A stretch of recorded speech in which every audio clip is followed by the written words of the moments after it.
This is Internet Marketing.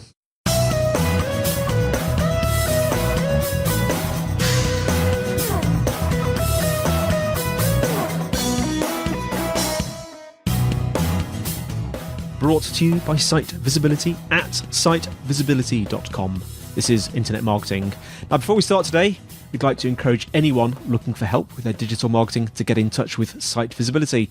Whether you have a burning digital marketing question or you're looking for an agency to work with, they'd love to hear from you. So you can do that by giving them a call on +44 1273 733 433 or filling out the form at sitevisibility.co.uk/contact. Alternatively, you can talk to either Scott or Sean via the live chat function on the site. They'd be happy to help. Now today I'm joined by Greg Gifford, Vice President of Search at DealerOn. Greg, how are you doing? I am wonderful. How are you? I'm very well. And you're in Texas, aren't you? I am right outside of Dallas. Right outside of Dallas. I remember Dallas. I have very fond memories of the soap opera Dallas and Bobby stepping out the shower.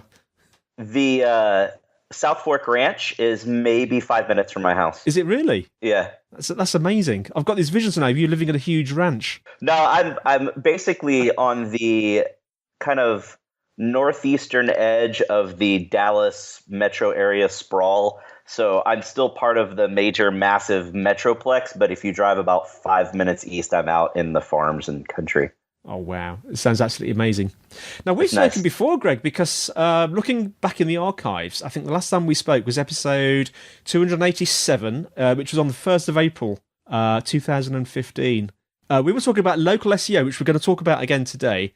And it was Google Pigeon, because I think you mentioned just before we started recording that the Google Pigeon update had pretty much just hit the UK in the April, because it hit the US earlier, hadn't it? Yeah, it hit the US the summer before, and then it rolled out to everywhere else in like right after Christmas. So, a couple months before April. So that was a big deal for you guys at the time. Yeah, it was. So let's start off. Let's remind our listeners. I know a few things have changed, but just remind our listeners a little bit about yourself and what you're doing. So, yeah, I've been doing website stuff for probably 16 years now. I used to do website design and got pretty quickly into digital marketing and SEO. And then for the last, 10 and a half years probably, I've been working specifically in the automotive vertical in the US, doing specifically local SEO, and kind of just started speaking at conferences and became became one of those guys that kind of just speaks a lot. So I'm all over the world speaking at different conferences about local SEO and helping people out and teaching them what works and what doesn't. And actually our blog at DealerOn, which is basically me doing goofy little Wednesday videos, just won the Bright Local survey for best local SEO blog. So that's pretty cool. Well done. Now I'm going to come on to, because the last time we spoke was 2015, which was 3-ish years ago. I would imagine a lot has changed. We'll come on to that in a second, but let's just remind our listeners the main differences between local SEO and sort of what we'll call it traditional SEO, non-local SEO. What are the main differences? So actually, it's a different algorithm. So when you're doing regular or traditional SEO, you're optimizing signals both on a site and off a site to influence how that site's going to show up when some user sits down and types in particular keywords. And that's more of a national focus or massive, worldwide focus even. When you're doing local SEO, it's actually a different algorithm in Google, and you're only really trying to show up in one specific tight geographic area. Yeah.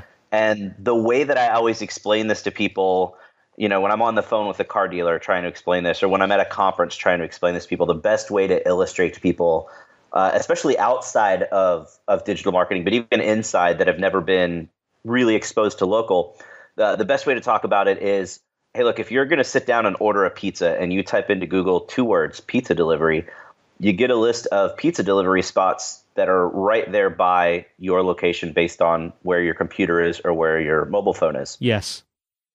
Let's say you're doing that at your office because you're hungry at lunch. You get a certain set of search results that even though you didn't enter in a city keyword, it's all stuff right next to you. Then if you go home at night and decide you want to get another pizza because you're a big pizza fan, you type the same 2 words into Google, pizza delivery, the search results are completely different. And that's because Google gets trillions of search queries to analyze, and Google has determined that for certain business types, even though the user hasn't typed in a location keyword, be it a city or a neighborhood, that user still actually needs or wants a local result, something nearby, pizza delivery being a great example. Yeah. Plumbers, electricians, locksmiths, doctors, restaurants. So, let's say I work at a fish and chip spot and I'm down on the coast in Brighton, but I am the best SEO in the entire world.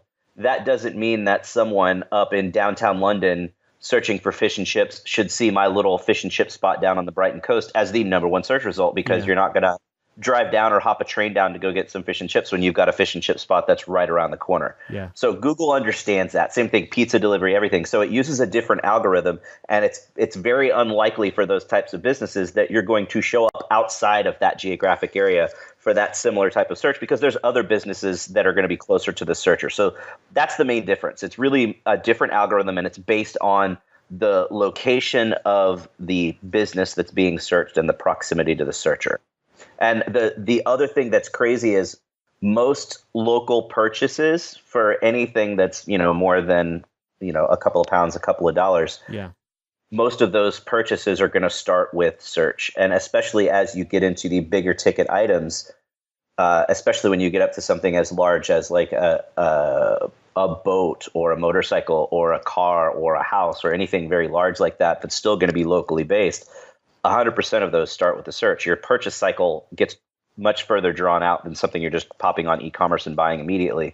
And you're doing a lot of research, and that research always starts with search. So it's really important to understand how local works so that you understand how your business that either you work at yourself or that if you've got a business that's a client, you need to understand, does the local algorithm apply to this site that I'm working on? And if so, I need to understand that there's a different set of tasks that I need to be doing and a different set of things that I need to be concentrating on to maximize the visibility of this site. And a lot of digital marketing agencies don't necessarily understand that, and they just use the same regular SEO tactics, which are still going to be beneficial. There's overlap there. But the best thing to do is, if you need to do local, include that extra stuff that you need to be doing for that website. Now we'll come on to that sort of nuts and bolts in a minute. I was just wondering, since over the last year, what are the most important changes in local SEO that you've seen? There was a pretty big change in September of 2017 called the Possum update, and there were a lot of different things that happened with that one. One of the major ones was that Google really turned up the dial on duplicate listing for Google My Business listing. So it's always been not beneficial to have more than one Google My Business listing for a single business. But with this update, they really turned the dial up. And thanks to the demise of MapMaker, it's a heck of a lot harder now to diagnose if you do have a duplicate listing. But if you've got a duplicate listing, a lot of times it'll make your business not show up either well or at all in Google searches. So that got turned up. Another thing that they turned up was they wanted to see reviews more evenly spread among websites. So I don't remember what I said on the thing 3 years ago, but it's likely that if I was talking about individual factors, I probably said get all your reviews on Google, because the more reviews you have on Google, the more weight that carries in the local algorithm, and it's for you. And for the longest time, that was true. And Google saw that that wasn't really a natural pattern. So now they turn the dial up on third-party review sites, and they want to see more even spread among your reviews. They also are looking at something called category confusion. So if you're trying to shove in categories that don't really match what your business type is because you're trying to show up for more things, that can hurt your visibility. And they also, more than anything else, really turned up the dial on proximity. So in the past, especially 3 years ago, I could have someone that was an hour outside of a metro area ranking number one within that metro area if I did really good local SEO. Now that is pretty much impossible. Proximity of search result to the person doing the search is a pretty massive factor now. Now, it's not the biggest. It may have more weight than anything else, but that doesn't mean it's the number one factor and that it trumps everything else. There's still other things that come into play, but proximity got turned up massively. So that's frustrating to a lot of business owners and you know how it is. If you're a digital marketer and you're working at an agency, or you're an independent person and you're working with all these businesses, they don't understand and they don't even put any thought into how Google actually works. That's what they're hiring you for. And they just want you to do, what you can to get them to show up better. And they don't understand when Google makes these changes and even know about these changes. And you've got businesses that, a year and a half ago were able to show up for these searches, and now suddenly they're not showing up, and they get mad and think it's their agency's fault, and it's not. It's that Google made this update and just changed the way that things work. So that's been kind of a frustrating issue over the past year. So looking at the sort of nuts and bolts of people sort of executing local SEO, what would you say are the biggest... let's go with tips first. What's the biggest tip for people doing local SEO? And then what's the sort of biggest pitfall? So my biggest tip, I'm speaking at a ton of conferences this year, and my biggest tip that I'm going to share this year is, as I'm going through my presentation, don't listen to anything that I say. And it's true, because if you think about it, most people that are going to attend a conference, they go to maybe one, maybe two conferences a year to stay fresh and learn new things. And then besides that, they're reading the important blogs and important sites to follow what's going on with their specific subset of digital marketing. With local SEO, there are so many factors at play, and with proximity in there and actual physical location being such an important piece of the pie, what works for one business won't necessarily work for another business. Mm-hmm. What works in one city won't necessarily work in another. And what works for one website won't necessarily work for another website. So the problem is a lot of these people that don't really, I guess, spend as much time staying up to date, and they go to their one conference and maybe follow a blog or two, they might still be using the same tactics they were using a year or two ago, and they're not going to be as effective. And then you go to a conference and somebody might say, oh my gosh, geoterm optimization doesn't work anymore. We did this study and it shows it doesn't work, so don't do it. And so they stop doing it, but it could turn out that for that specific business that they're working with, geoterm optimization might be a massive game changer, but because they listened to this one speaker that said it doesn't work, now they stop doing it. So my big tip for everyone is go and test everything yourself. If it's a thing, like when I'm out, I'll tell people, hey, look, a lot of people say geoterm optimization doesn't work, but for us with auto dealers in the US, it's a massive game changer. It's huge because auto dealers are 4 or 5 years behind the rest of the internet when it comes to optimization tactics. So if I can come into a city and I'm the only person in that city doing really good local SEO, that's going to be a huge, huge difference for that business. But if I was working with attorneys and attorneys are super into SEO and everyone else is doing that already, then it's not really going to matter. So test anything that someone says. It's pretty likely that if you've got someone that's speaking at a bunch of conferences, the reason they're speaking at a bunch of conferences or writing a bunch of blog posts or writing for a bunch of sites online, most likely they're not sharing stuff that's harmful. They're probably being helpful, and that's why they're in demand and why they're on a bunch of different sites and why they're at a bunch of different conferences. But still, that doesn't mean that everything they say is going to work for you. So you've got to test what people say and make sure that you're doing the right thing for your clients. So looking ahead, Greg, where do you see local SEO going in the near future? So I'm not sure how near the future is, but I'm actually doing the opening keynote at SMX Munich in a few months here, and my entire keynote talk is about voice search and how local and voice are going to play in the future. And I think that's kind of the biggest direction things are going. As people, mobile search has exploded, and now you've got people with Siri, you've got people with Google phones that can just speak to their phone and ask their phone questions. And typing in a query to Google, it's a different type of search than when you say, "Okay, Google," and then you ask it a question. So you speak. I don't know if you can hear that. My Google Assistant answered me because I said, "Okay, Google." Do you know, it's funny because when he said that, I was half expecting mine to do the same. Yeah, it's still like every time I'm saying that. But if I wanted to look for pizza, I wouldn't say, "Okay, Google pizza delivery." I would say, "Okay, queries. I want to order a pizza." So you're speaking differently. It's a more conversational search. So oh my gosh, I need to mute that. Hang on.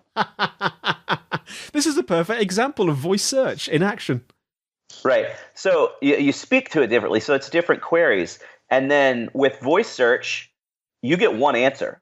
It's not like you're doing a search and you get the map pack and then you get the organic, and you can either look at the map pack and figure out what's closest to you, or look at the organic, or check people's reviews. You ask voice search, or your mobile phone or your digital assistant at home. You ask a question, you get one answer. Yeah. Now, I think we've seen the Amazon show where it's an Alexa that has a screen.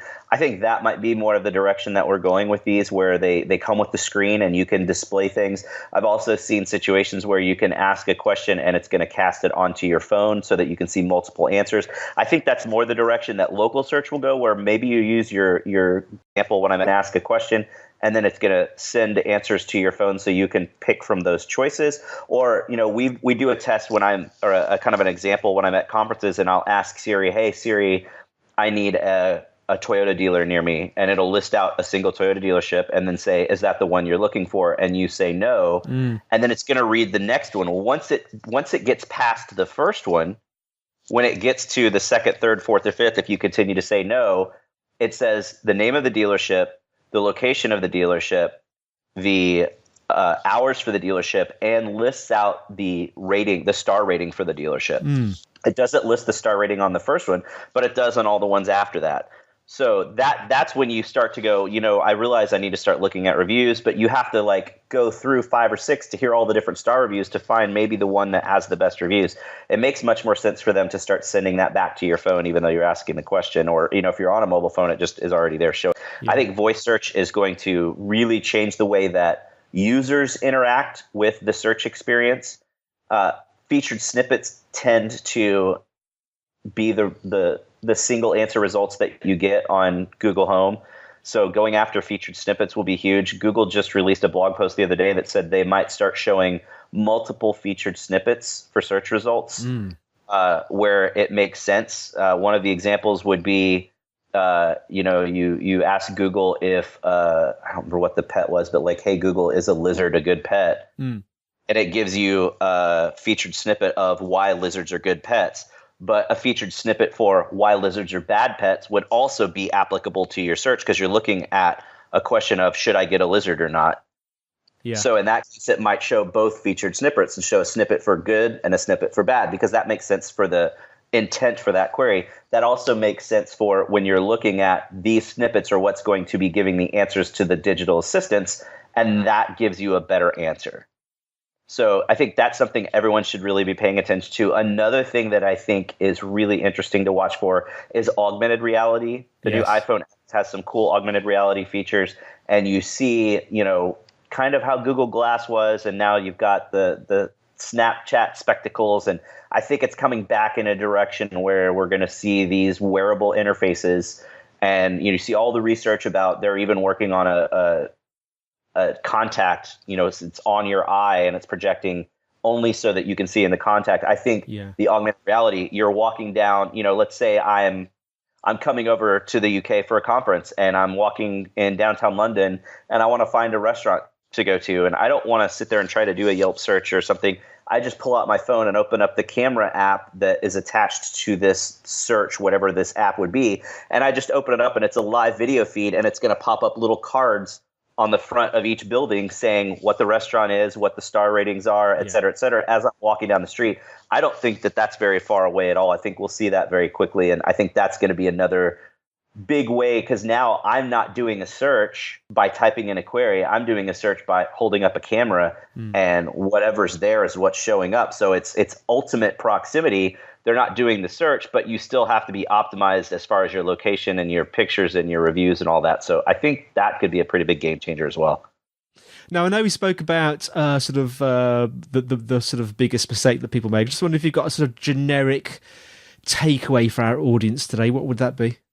Yeah, another big thing that I'm talking about this year is when you have your website link on your Google My Business listing, a lot of times when people are clicking on that on mobile, it gets misattributed as direct traffic. So if you just have a standard naked link there, you're not really in Google Analytics getting correct attribution. You've got a lot of clicks that come from organic searches that are showing up as direct. So I'm telling everybody, make sure you put UTM tracking on those links. So when you've got your GMB link, just add source, you want to put something like GMB or Google_listing or whatever you want to call it. So source would just call it GMB. And medium would be organic. And you want to make sure that you put medium as organic, because if you put medium as GMB organic, then when you go in, if you have a client that just goes in and clicks to the sources for the site and they go in and click just, let's see my traffic by medium, that's still not going to show up as organic. So you've got to call it organic so it gets lumped in by default with all the other stuff. But that way, we've done that on sites and seen some sites that have up to, even 2, and that's 8 to 10,000 organic visit jump just from making that change, because it was all misattributed as direct traffic.